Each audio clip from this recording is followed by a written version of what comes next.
Hello there guys, and welcome to BTA Bitesize episode 7. Obviously in the previous couple of episodes we've covered the sort of basic mech bay overview, and we've covered obviously the heat efficiency, movement and durability bar.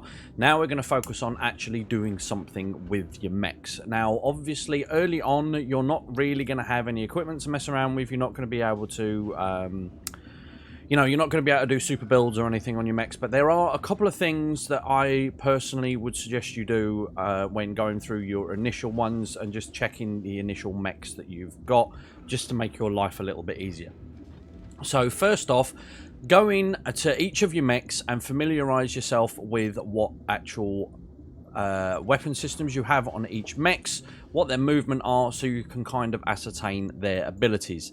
So in this playthrough, obviously this is a continuation of the brand new start that I've showed you in the previous videos. So we have a dervish, we have a cicada, we have a locust, we have a fire bee, we have a wolverine, and we have a strider.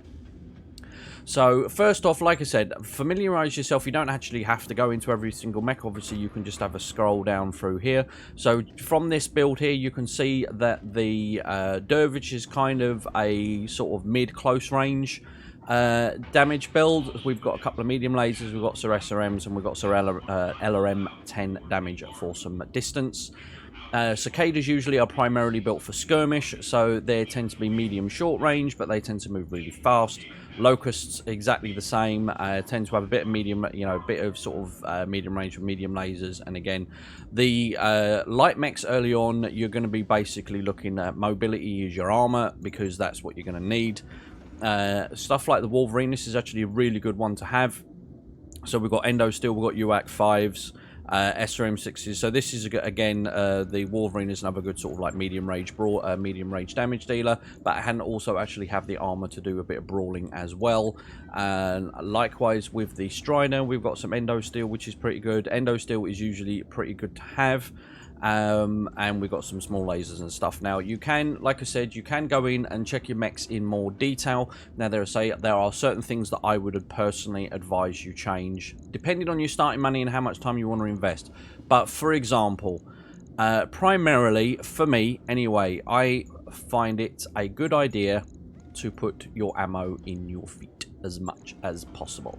So at the moment they're all in the top, and we are going to move them all in the legs. What this means is, usually when you're hit, unless it's like a melee kick damage, usually the damage is going to spread over to the top section of your mech.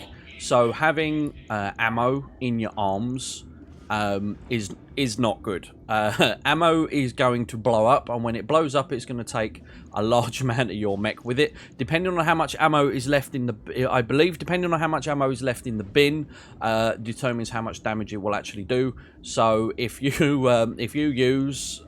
like got a full ton of ammo in this arm and you lose this arm, it's going to make a big bang. Likewise, if it's in the torso, it's going to do the same and probably knock your mech out.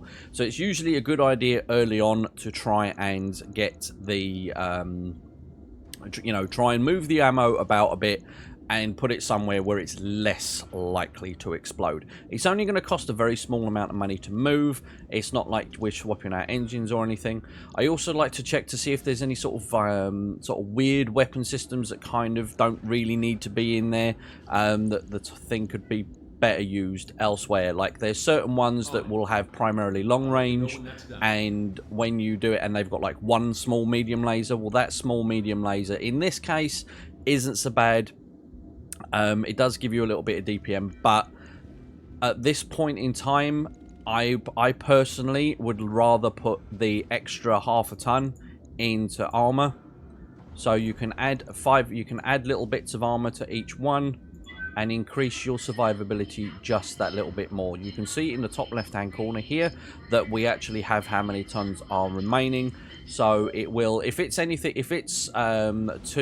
too low, you will get a warning in the middle. So if we drop this right down to say 1, you will see you'll get a warning here that says there's underused tonnage.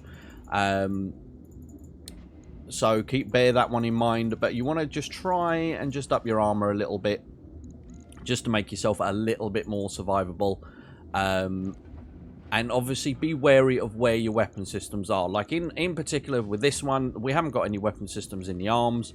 So putting armor in the arms isn't drastically important. It's better to have the actual armor sat in the torsos where it's actually going to protect your actual weapon systems a little bit more. So just go through these, familiarize yourself with all the different mechs that you've got so you can sort of assign them roles. Again, this is actually smaller. The Locust tends to sort of running up close as well, so having the extra small lasers in this one in this specific instance is probably better, and it's actually not got a bad amount of armor anyway. So yeah, so you just want to keep your eye on all of these. Just go through them, just check them out, see what they can do, see which ones have got jump jets and stuff. And obviously you can't see because of the camera, but if I go to something I was trying to allude to earlier, let's just quickly go and see if I can do a refit on the on any of these. So again, and like in another scenario like this one, you can see we've got case in this torso. We don't need it. We've got jump jets in here, so what we'll do is we'll move the jump jets up, and what this will do is this will also crit pad your torsos. So jump jets are super cheap to replace, SRMs not so much. So the more things that you can have in there that are going to take the damage, the better. So again, so just by moving that into the foot, we've managed to get rid of 2 of the cases. We've got a little bit of crit padding on there, but what this has done is it's freed up an extra ton of ammo, ton of armor. We can move the UAC 5 ammo down there because we really don't want that in the arm. And yeah, so we can just crank up the armor a little bit more. We'll put a little bit more into the legs. We'll crank some more up in the torsos. And don't negate your back armor, guys. If the enemy light mechs can get around behind you and start coring you out from behind, they will. So just bear that in mind. So there, as you can see, we've got a lot more. You know, the 2 tons that we've saved, we can actually crank into more armor to, you know, keep our stuff safe. And, you know, the ammo is less likely to explode in there. So that's going to be another 6 days. That's fine. We can eat that. Obviously, if you're going, I wouldn't advise, like, trying to go for, like, a super max score in this. To be honest, it's more of a sandbox. I don't really play according to, like, you know, trying to get max score on the playthrough. I mean, if you want to do that, that's fine. But especially for your first playthrough, I wouldn't worry about it. You're more about trying to get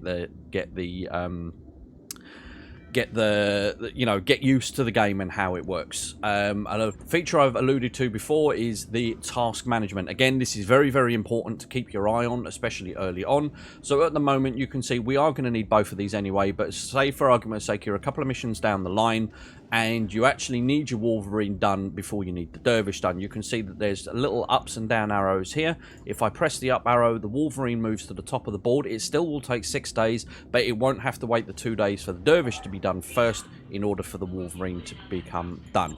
So just bear that in mind. And then obviously the same as as far as I'm aware, vanilla, you just press the go button on the Argo and just sit there and just wait for your days. Obviously, there are going to be the best time for doing this is going to be when you're traveling between systems. So try and do your builds in between when you're doing your traveling. That way it minimizes the amount of impact that it has on how much time you've basically got to sit there. But like early on, you can afford to waste a couple of days, especially if you went for like the 2.5 million start. You can afford to wait a few days and go from there. So yeah, that's basically it. I just wanted to go through and just give you a quick idea on what you should be looking at to build your mechs, and obviously try and focus more on you know, just optimizing the mechs you have so they're a little bit more survivable. Obviously there's not really a great deal you can do early on. I will get more into mech builds and, you know, like how I personally like to do the mech builds. Obviously there's lots of variations, and we'll be getting onto that a little bit further down the line. But I just wanted to show you just a quick overview of the sort of like the few little things that you can do with your existing mechs just to make them a little bit more survivable, because believe me, you're going to need it. So if you did find the video helpful, guys, please don't forget to leave a like and don't forget to subscribe. Don't forget to come and see me on Twitch. I stream every Monday, Wednesday, Friday and Sunday. Apart from that, that's me done for today, guys. Stay safe, have a good one, and I'm out. Bye-bye.